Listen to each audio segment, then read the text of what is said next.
ఓం శాంతి 29/8/2024 మధురమైన పిల్లలు, మీరిక్కడకు చదువుకునేందుకు వచ్చారు. మీరు కళ్ళు మూసుకోవాల్సిన అవసరం లేదు. చదువును కళ్ళు తెరుచుకునే చదువుకోవడం జరుగుతుంది. ప్రశ్న: భక్తి మార్గంలో ఇప్పుడు పిల్లలైన మీలో ఉండకూడని ఏ అలవాటు భక్తులలో ఉంటుంది? జవాబు: భక్తిలో ఏ దేవతామూర్తి ఎదురుగానైనా వెళ్లి వారిని ఏదో ఒకటి అడుగుతూ ఉంటారు. వారిలో అలా యాచించే అలవాటు ఏర్పడిపోతుంది. లక్ష్మి ఎదురుగా వెళ్తే ధనం అడుగుతారు, కాని ఏమీ లభించదు. ఇప్పుడు పిల్లలైన మీలో ఈ అలవాటు లేదు. మీరైతే తండ్రి వారసత్వానికి అధికారులు. మీరు సత్యమైన విచిత్రుడైన తండ్రిని చూస్తూ ఉండండి. ఇందులోనే మీ సత్యమైన సంపాదన ఉంది. ఓం శాంతి. ఆత్మిక తండ్రి కూర్చుని ఆత్మిక పిల్లలకు అర్థం చేయిస్తున్నారు. ఇది ఒక పాఠశాల. కాని ఇక్కడ ఏ చిత్రాన్ని అనగా దేహధారిని చూడకూడదు. ఇటువైపు చూస్తూ కూడా ఎవరికైతే ఏ చిత్రమూ లేదో బుద్ధి వారి వైపుకు వెళ్ళాలి.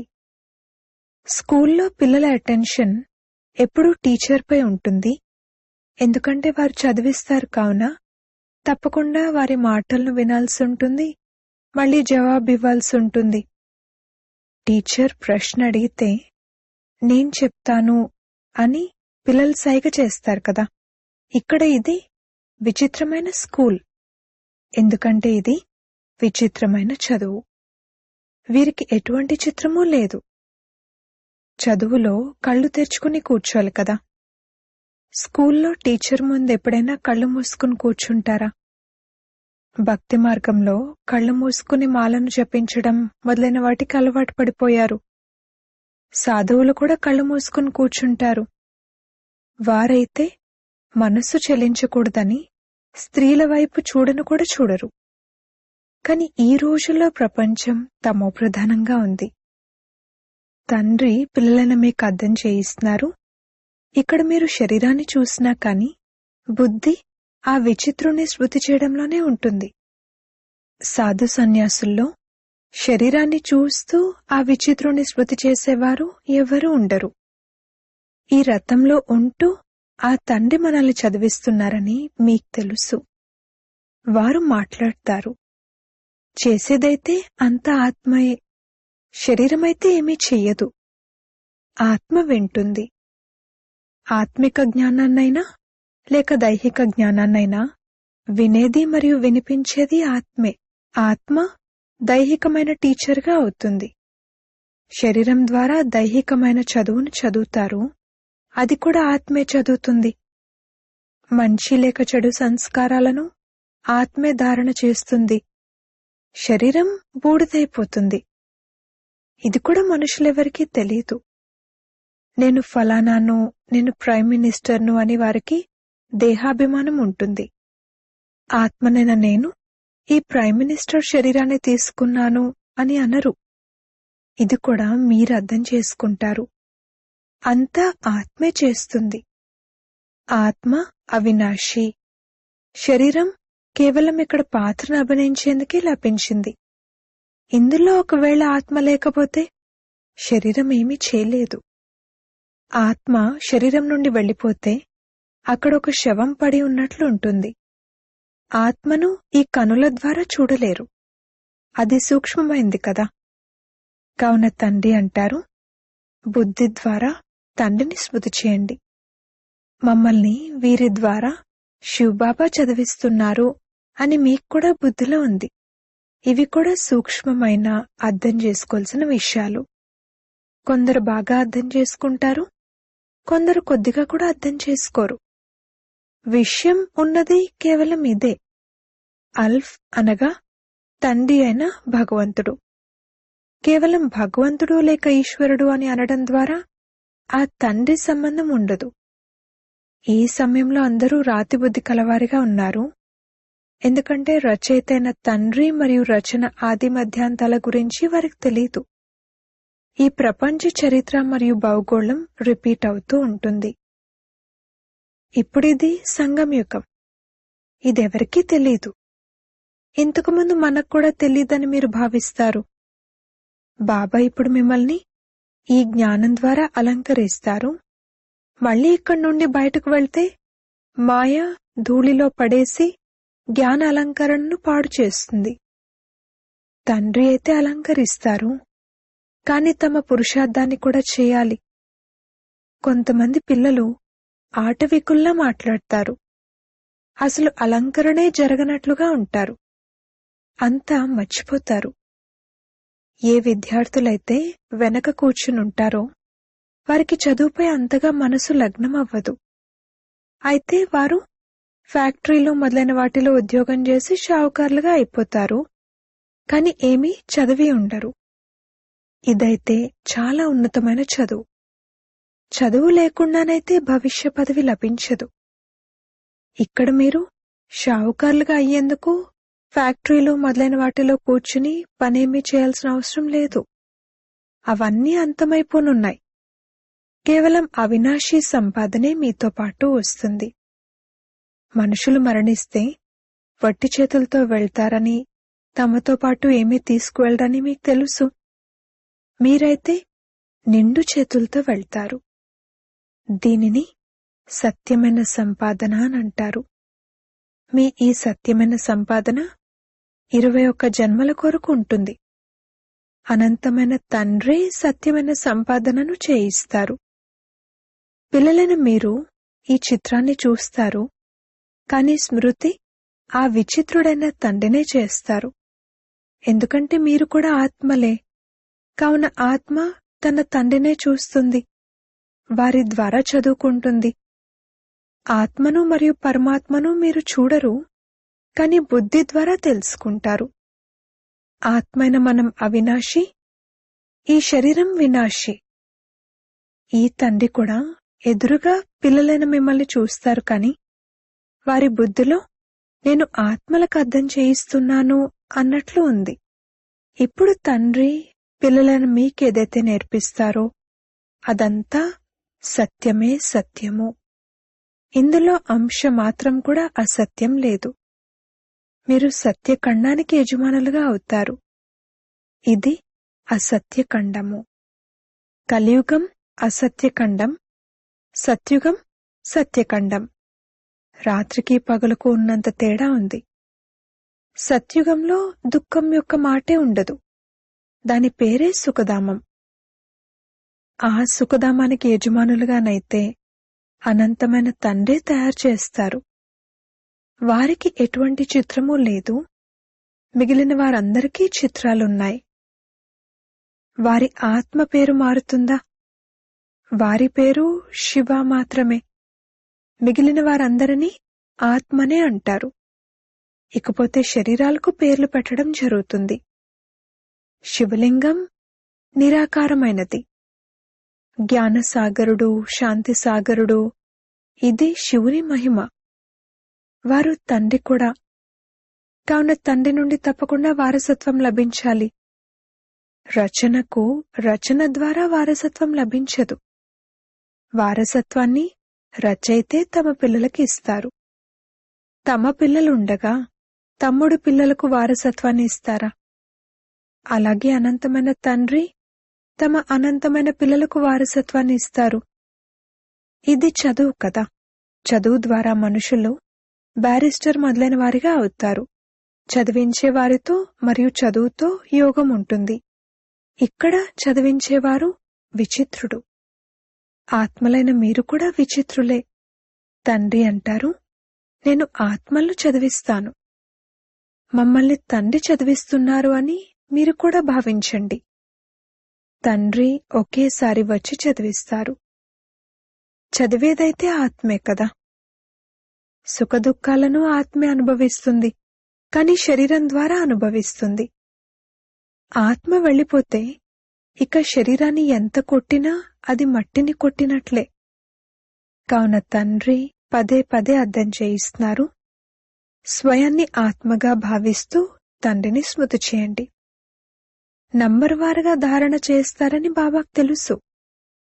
కొందరైతే పూర్తిగా బుద్ధిహీనుల వలె ఉన్నారు. వారేమీ అర్థం చేసుకోరు. జ్ఞానమైతే చాలా సహజమైనది. అంధులు, వికలాంగులు, కుంటివారు కూడా అర్థం చేసుకోగలరు. ఎందుకంటే ఇది ఆత్మకు అర్థం చేయించడం జరుగుతుంది కదా. ఆత్మ వికలాంగంగా, కుంటిదిగా అవ్వదు. శరీరమే అలా అవుతుంది. తండ్రి ఎంత బాగా అర్థం చేయిస్తారు. కాని భక్తి మార్గపు అలవాటు వల్ల కళ్ళు మూసుకుని కూర్చునే అలవాటు ఏర్పడింది కావున ఇక్కడ కూడా కళ్ళు మూసుకుని కూర్చుంటారు. నష్టాల్లో ఉన్నట్లు కూర్చుంటారు. తండ్రి అంటారు, కళ్ళు మూసుకోకండి. ఎదురుగా చూస్తూ కూడా బుద్ధి ద్వారా తండ్రిని స్మృతి చేయండి. అప్పుడే వికర్మలు వినాశనమవుతాయి. ఇది ఎంత సహజం. అయినా కాని బాబా, మేం స్మృతి చేయలేకపోతున్నాము అని అంటారు. అరే, ఏ లౌకిక తండ్రి నుండైతే హద్దులోని వారసత్వం లభిస్తుందో వారినైతే మరణించేంత వరకు తలుచుకుంటారు. వీరైతే సర్వాత్మల అనంతమైన తండ్రి. వీరిని మీరు స్మృతి చేయలేరా? ఆ తండ్రిని మీరు ఓ గాడ్ ఫాదర్, నన్ను గైడ్ చేయండి, మార్గదర్శనం చూపించండి అని పిలుస్తారు కూడా. వాస్తవానికి అలా అనడం కూడా తప్పే. తండ్రి కేవలం ఒక్కరికే గైడ్ కాదు. వారు అనంతమైన గైడ్. వారు ఒక్కరినే విముక్తులు చేయరు కదా. తండ్రి అంటారు, నేనొచ్చి అందరికీ సద్గతిని ఇస్తాను. అందరినీ శాంతిధామంలోకి పంపించేందుకే నేను వచ్చాను. ఇక్కడ యాచించాల్సిన అవసరం లేదు. వీరు అనంతమైన తండ్రి కదా. వారైతే హద్దులోకి వచ్చి నాకు నాకు అని అంటూ ఉంటారు. ఉదాహరణకు, ఓ పరమాత్మ, నాకు సుఖాన్నివ్వండి, దుఃఖాన్ని తొలగించండి, మేం పాపులుగా నీచులుగా ఉన్నాము, మీరు దయ చూపించండి అని అంటారు. తండ్రి అంటారు, నేను అనంతమైన పాత సృష్టిని కొత్తగా చేయడానికి వచ్చాను. కొత్త సృష్టిలో దేవతలుంటారు. నేను ప్రతి 5000 సంవత్సరాల తర్వాత వస్తాను. ఎప్పుడైతే మీరు పూర్తిగా పతితులుగా అయిపోతారో అప్పుడు వస్తాను. ఇది ఆసురీ సంప్రదాయం. సత్యాన్ని వినిపించే సద్గురువైతే ఒక్కరే. వారే తండ్రి కూడా, టీచర్ కూడా, సద్గురు కూడా. తండ్రి అంటారు, ఈ మాతలే స్వర్గద్వారాలను తెరుస్తారు. గేట్వే టు హెవెన్ అని రాయబడి కూడా ఉంది. కాని మనుషులు ఇది కూడా అర్థం చేసుకోలేరు. నరకంలో పడి ఉన్నారు కదా, అందుకే పిలుస్తూ ఉంటారు. ఇప్పుడు బాబా మీకు స్వర్గంలోకి వెళ్లే మార్గాన్ని తెలియజేస్తారు. తండ్రి అంటారు, నేను పతితులను పావనులుగా తయారు చేయడానికి, మళ్లీ తిరిగి తీసుకువెళ్లడానికి వస్తాను. ఇప్పుడు స్వయాన్ని ఆత్మగా భావిస్తూ తండ్రిని స్మృతి చేసినట్లయితే మీ పాపాలంతమైపోతాయి. మాయను జయించి జగజ్జీతులుగా అవ్వండి అని తండ్రి చెప్తున్నారు అన్న ఈ ఒక్క విషయాన్నే అందరికీ వినిపించండి. నేను మీ అందరికీ జగత్తుకు యజమానులుగా అయ్యే మార్గాన్ని తెలియజేస్తాను. లక్ష్మికి దీపావళి నాడు పూజ చేస్తారు. ఆమెను ధనం కోరుకుంటారు. అంతేకాని ఆరోగ్యాన్ని బాగుచేయండి, దీర్ఘాయువునివ్వండి అని అడగరు. మీరైతే తండ్రి నుండి వారసత్వాన్ని తీసుకుంటారు. ఆయుష్ ఎంత పెద్దగా అవుతుంది. ఇప్పుడు ఆరోగ్యం, సంపద, సంతోషం అన్నింటినీ ఇస్తారు. వారైతే లక్ష్మిని కేవలం రాతి పెంకులు కోరుకుంటారు. కాని అది కూడా ఎక్కడ లభిస్తుంది? అదొక అలవాటుగా అయిపోయింది. భిక్షం యాచించేందుకు దేవతల ముందుకు వెళ్తారు. ఇక్కడైతే మీరు తండ్రి నుండి ఏమీ అడగకూడదు. మీకైతే బాబా చెప్తున్నారు, నన్నొక్కరినే స్మృతి చేసినట్లయితే యజమానులుగా అయిపోతారు. మరియు సృష్టి చక్రాన్ని తెలుసుకోవడం ద్వారా చక్రవర్తి రాజులుగా అయిపోతారు. దైవీ గుణాలను కూడా ధారణ చేయాలి. ఇక్కడ తండ్రి నుండి స్వర్గవారసత్వం లభిస్తుంది కావున ఇందులో ఏమీ మాట్లాడాల్సిన అవసరం లేదు. ఇప్పుడు మీరు వీరి పూజను చేస్తారా? మేం స్వయమే ఈ విధంగా అవుతున్నామని మీకు తెలుసు కావున ఈ పంచతత్వాలను ఏం పూజిస్తారు? మాకు విశ్వరాజ్యాధికారం లభిస్తుంది కావున దీన్నేం చేసుకుంటాము? ఇప్పుడు మీరు మందిరాలు మొదలైన స్థానాలకు వెళ్లరు. తండ్రి అంటారు, ఇవన్నీ భక్తి మార్గపు సామాగ్రి. జ్ఞానంలోనైతే ఒకటే మాట ఉంది, నన్నొక్కరినే స్మృతి చేయండి. కేవలం స్మృతి ద్వారానే మీ పాపాలంతమవుతాయి, సతోప్రధానులుగా అవుతారు. మీరే సర్వగుణ సంపన్నులుగా ఉండేవారు, మళ్ళీ మీరే అలా అవ్వాల్సి ఉంటుంది. ఇది కూడా అర్థం చేసుకోరు. రాతి బుద్ధి కలవారి వెనక తండ్రి ఎంతగా కష్టపడాల్సి వస్తుంది. ఈ నిశ్చయం ఉండాలి. ఈ విషయాలను ఒక్క తండ్రి తప్ప సాధు సన్యాసులు మొదలైన వారెవ్వరూ చెప్పలేరు. ఇతను ఈశ్వరుడేమీ కారు. ఇతను అనేక జన్మల అంతిమంలో ఉన్నారు. ఎవరైతే పూర్తి 84 జన్మలను తీసుకున్నారో నేను అతనిలోకి ప్రవేశిస్తాను. ఇతను ఒక పల్లెటూరి బాలుడిలా ఉండేవారు, మళ్లీ శ్యామసుందరునిగా అవుతారు. ఇతనైతే పూర్తిగా పల్లెటూరి బాలుడిలా ఉండేవారు. మళ్లీ ఎప్పుడైతే సాధారణంగా అయ్యారో అప్పుడు బాబా ప్రవేశించారు. ఎందుకంటే ఇంత పెద్ద బట్టి తయారవ్వాల్సింది, మరి వీరికెవరు తినిపిస్తారు? కావున తప్పకుండా సాధారణమైన వారు కూడా కావాలి కదా. ఇవన్నీ అర్థం చేసుకోవాల్సిన విషయాలు. తండ్రి స్వయం అంటున్నారు, నేను ఇతని అనేక జన్మల అంతిమంలో ప్రవేశిస్తాను.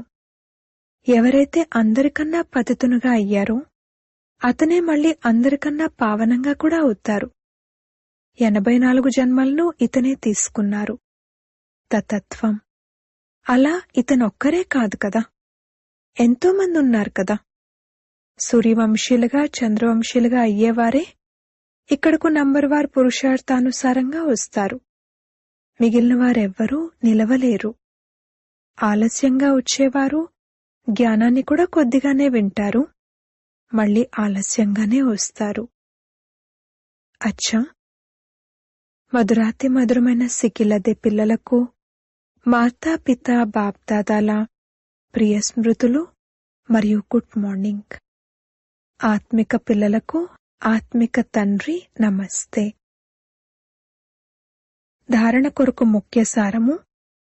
మొదటి పాయింట్, తండ్రి ఏ జ్ఞాన అలంకరణ అయితే చేస్తారో దానిని నిలుపుకునే పురుషార్థం చేయాలి.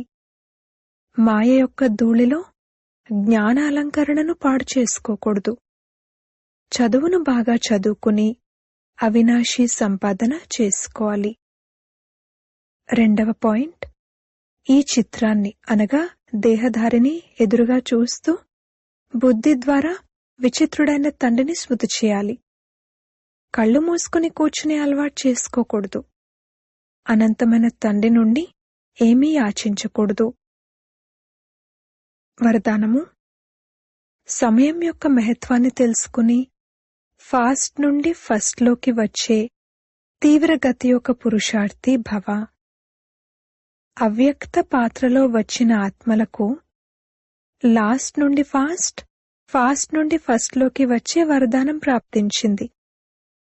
కనుక సమయం యొక్క మహత్వాన్ని తెలుసుకుని లభించిన ఈ వరదానాన్ని స్వరూపంలోకి తీసుకురండి. ఈ అవ్యక్త పాలన సహజంగానే శక్తిశాలిగా తయారు చేసేటువంటిది. అందుకే ఎంత ముందుకు వెళ్లాలనుకుంటే అంత ముందుకు వెళ్లగలరు. బాబ్దాదా మరియు నిమిత్తాత్మలకు సర్వుల పట్ల వీరు సదా ముందుకు ఎగరాలి అన్న ఆశీర్వాదాలున్న కారణంగా తీవ్రగతి యొక్క పురుషార్థపు భాగ్యం సహజంగానే లభించి ఉంది. స్లోగన్.